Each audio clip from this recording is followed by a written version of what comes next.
السلام علیکم ورحمۃ اللہ وبرکاتہ۔ اعوذ باللہ من الشیطان الرجیم، بسم اللہ الرحمن الرحیم۔ وَأَقْسَمُوا بِاللَّهِ جَهْدَ أَيْمَانِهِمْ لئن أمرتهم ليخرجن قل لا تقسموا طاعة معروفة إن الله خبير بما تعملون۔ صدق اللہ العلی العظیم۔ اللہم صلی علی سیدنا و مولانا محمد النبی الأمی وعلی آلہ واصحابہ وبارک وسلم وصلی علیہ۔ معزز سامعین و سامعات، سورۃ النور پارہ نمبر 18 آیات مقدسہ نمبر 53 اور 54 ہیں۔ اللہ رب العزت ان آیات کا فہم اور اعلیٰ شعور عطا فرمائے اور عمل کی توفیق اور صلاحیت عطا فرمائے۔ گزشتہ درس میں اللہ رب العزت نے سچی جماعت حزب اللہ، مومنین، متقین کا اعلیٰ نظریہ، اعلیٰ سوچ اور ان کا مائنڈ سیٹ اور پھر عمل و کردار کے حوالے سے رہنمائی ارشاد فرمائی، اور اس سے جو پچھلا درس تھا گزشتہ سے پیوستہ، ان میں منافقین کے رویے اور ان کا مائنڈ سیٹ ذکر فرمایا، ارشاد فرمایا تھا۔ آج پھر دو آیات ہم نے ابھی پڑھی ہیں، ان میں منافقین کا ذکر ہے۔ آپ ذرا توجہ کیجئے میرے عزیزو، اللہ رب العزت جہاں سچی جماعت، اس کی فلسفی، اس کے اعلیٰ نظریہ اور عمل و کردار کو سراہتے ہیں، ارشاد فرماتے ہیں بطور انعام، بطور اکرام، بطور ایک پروٹوکول۔ تو جو جھوٹی جماعتیں ہیں اور جھوٹی جماعتوں کے دو ونگ ہیں، ایک کفار ہے مشرکین اور دوسرا منافقین جو اعلی کار طبقہ ہوتا ہے، تو اللہ رب العزت نے ان طبقات کو بھی بڑا واضح ارشاد فرمایا۔ وجہ یہ ہے کہ اللہ کی رہنمائی جامع ہے، مکمل بلکہ اکمل ہے۔ تو سوسائٹی میں جتنی بھی سوچیں موجود ہیں، جتنے بھی مختلف قسم کے ذہن اور رویے اور اس کے پیچھے جتنی فلسفی موجود ہے، اس کی نشاندہی، اس کی وضاحت بھی اللہ نے فرما دی ہے۔ اب منافقین کا ذکر ہوا، پھر مومنین اور ان کا انعام، اور اللہ نے سرٹیفکیٹ دے دیا دونوں آیات میں جو ہم نے پچھلے درس میں سنی تھی۔ پہلی آیت کے آخر میں ہم المفلحون فرمایا، کامیاب ہیں۔ دوسری آیت مقدسہ کے آخر میں ہم الفائزون فرمایا، جس کا معنی بھی کامیاب ہے۔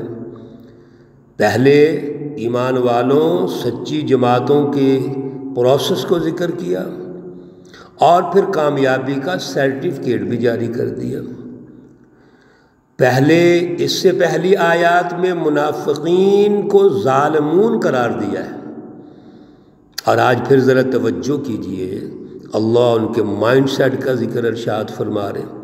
ان کے رویے کیسے ہیں، سوچ کیسی ہے، ان کے بیانیہ کیا ہوتا ہے۔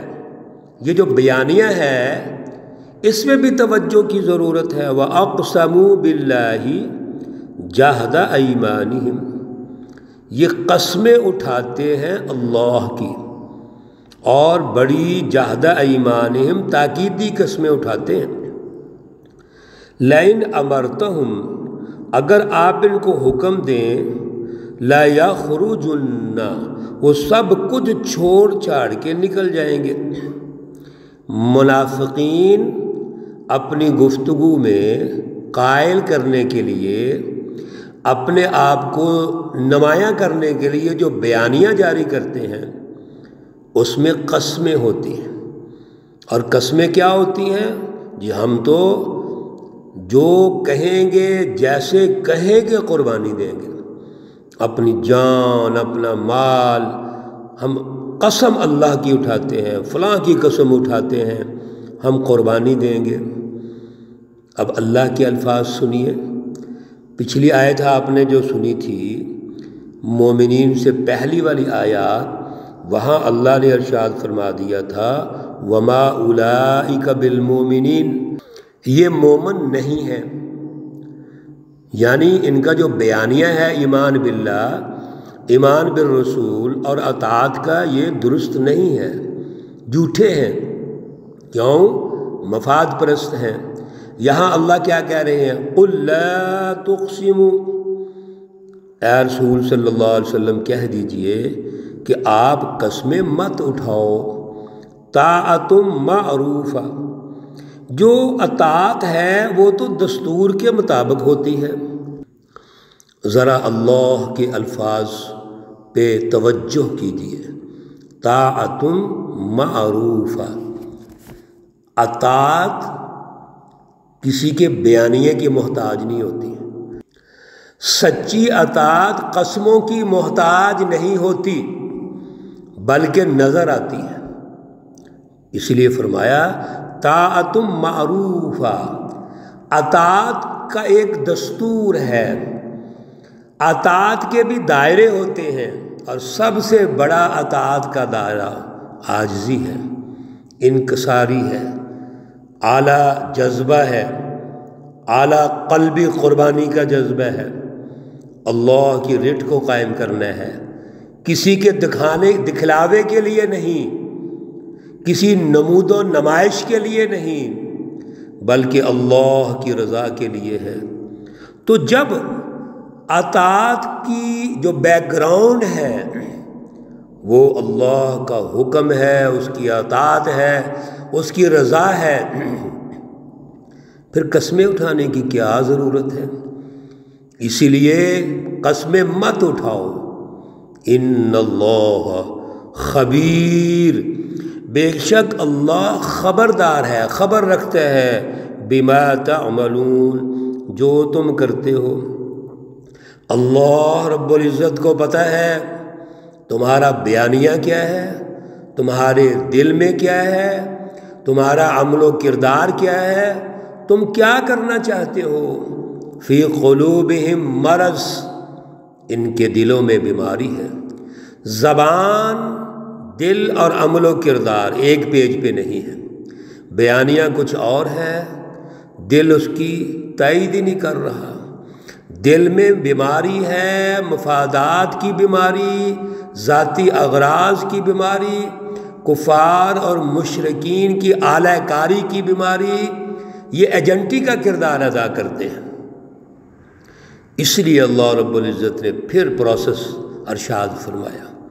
اللہ پہ قربان جائیں، اللہ ہر جو عنوان ارشاد فرماتے ہیں اس کے ریفرنسز دیتے ہیں، پھر جو بیماری اللہ ارشاد فرماتے ہیں اس سے نکلنے کا طریقہ بھی بتاتے ہیں۔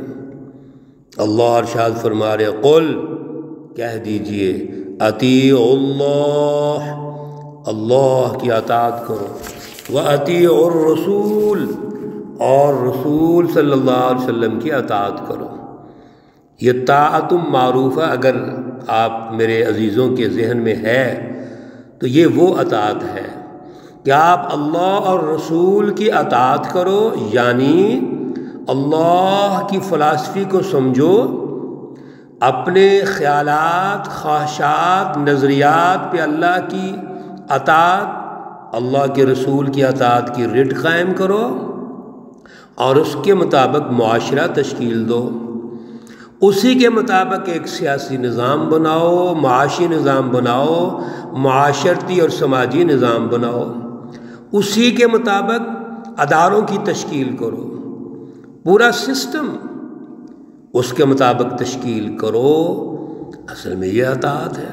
یہاں قسموں کی ضرورت نہیں ہے، نمود و نمائش کی ضرورت نہیں ہے، بیانیہ جاری کرنے کی ضرورت نہیں ہے۔ آج کے دور میں بھی ہم دیکھتے ہیں جتنے قسمیں اٹھانے والے ہوتے ہیں اور اپنے بیانیوں کو اس طرح پیش کرتے ہیں کہ اس کے پیچھے اللہ کی قسمیں لوگوں کو رفع عامہ کے اعتبار سے، سماجی اعتبار سے دعوے کریں گے، قسمیں اٹھائیں گے اور مختلف لیبلز لگائیں گے۔ سمجھ لیجئے جھوٹا انسان، منہ پہ کچھ اور ہے اندر کچھ اور ہے، اور ثابت ہو گیا ہمارے سسٹم کے اندر کہ یہ جتنے بیانیہ ہیں یہ خود ساختہ ہوتے ہیں، ان کے پیچھے حقیقت کوئی نہیں ہوتی۔ اللہ نے بڑے پیارے انداز میں ارشاد فرمایا فَإِن تَوَلَّوْا، یعنی پروسیس یہ ہے اللہ کی اطاعت کرو، اللہ کے رسول کی اطاعت کرو، اور جو اطاعت کا مفہوم ابھی ہم نے عرض کیا وہ اطاعت کرو۔ لیکن اگر تم نہیں کرو گے، پھر جاؤ گے، منہ پھیر لو گے، فَإِنَّمَا عَلَيْهِ مَا حُمِّلَ، پھر ایک بات سمجھ لو کہ جو رسول اللہ صلی اللہ علیہ وسلم کے ذمے تھا، جو بوجھ ہم نے ان پہ ڈالا انہوں نے بیان کر دیا ہے، وہ اپنا کام پورا کر لیا ہے۔ وَعَلَيْكُمْ، اور تمہارے ذمے کیا ہے؟ مَا حُمِّلْتُمْ، جو بوجھ تم پہ رکھا گیا تھا وہ تمہارے ذمے ہے۔ تو پیارے رسول اکرم صلی اللہ علیہ وسلم نے اور سچی جماعت نے تو اپنا کام پورا کر دیا، انہوں نے رہنمائی دے دی، صراط مستقیم دکھا دیا۔ اب آپ نے کیا کرنا ہے؟ آپ ذمہ دار ہیں۔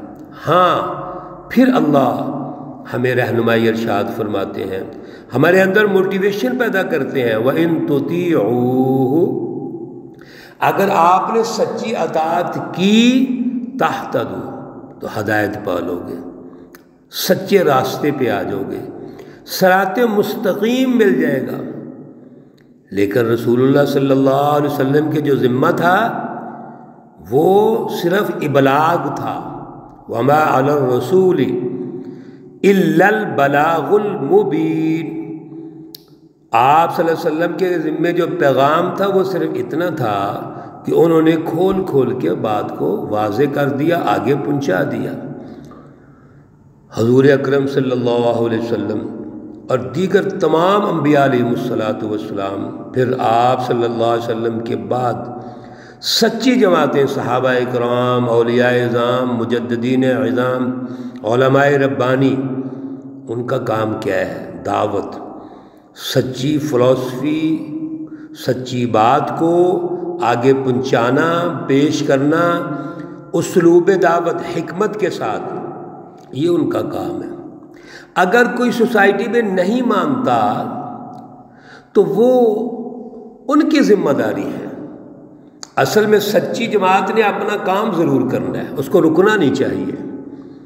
یہی آج کی ضرورت ہے۔ آج بھی ہم دین اسلام کو، دین اسلام کی فلسفی کو سب سے پہلے سچی فلسفی پیش کریں، اس کو کنفیوز نہ کریں، گڑبڑ نہ کریں، خلط ملط نہ کریں، جیسے اللہ نے رہنمائی دی آگے پیش کریں، پھر اس پر آگے عملی نظام تشکیل دیں۔ اللہ ہمیں توفیق عطا فرمائے۔ پچھلے درس میں ہم نے اپنے لیے، والدین کے لیے، مومنین کے لیے جو دعا یومیہ ہر نماز کے آخر میں کرتے ہیں وہ گزارش کی تھی، اور اس کے ساتھ والدین کے لیے خصوصی جو الفاظ ہیں وہ آج عرض کرتے ہیں۔ رب ارحمہما کما ربیانی صغیرا، سورۃ بنی اسرائیل کے ہیں، پارہ نمبر 15 ہے۔ رب ارحمہما کما ربیانی صغیرا، اے اللہ تمام مرحومین و مرحومات کو جنت الفردوس میں اعلیٰ جگہ عطا فرما۔ اے اللہ تمام بیماروں کو شفائے کاملہ عاجلہ مستمرہ عطا فرما۔ ربنا تقبل منا انك انت السميع العليم وتب علينا انك انت التواب الرحيم، وصلى الله تعالى على النبي الأمي محمد وعلى آله وأصحابه أجمعين برحمتك يا أرحم الراحمين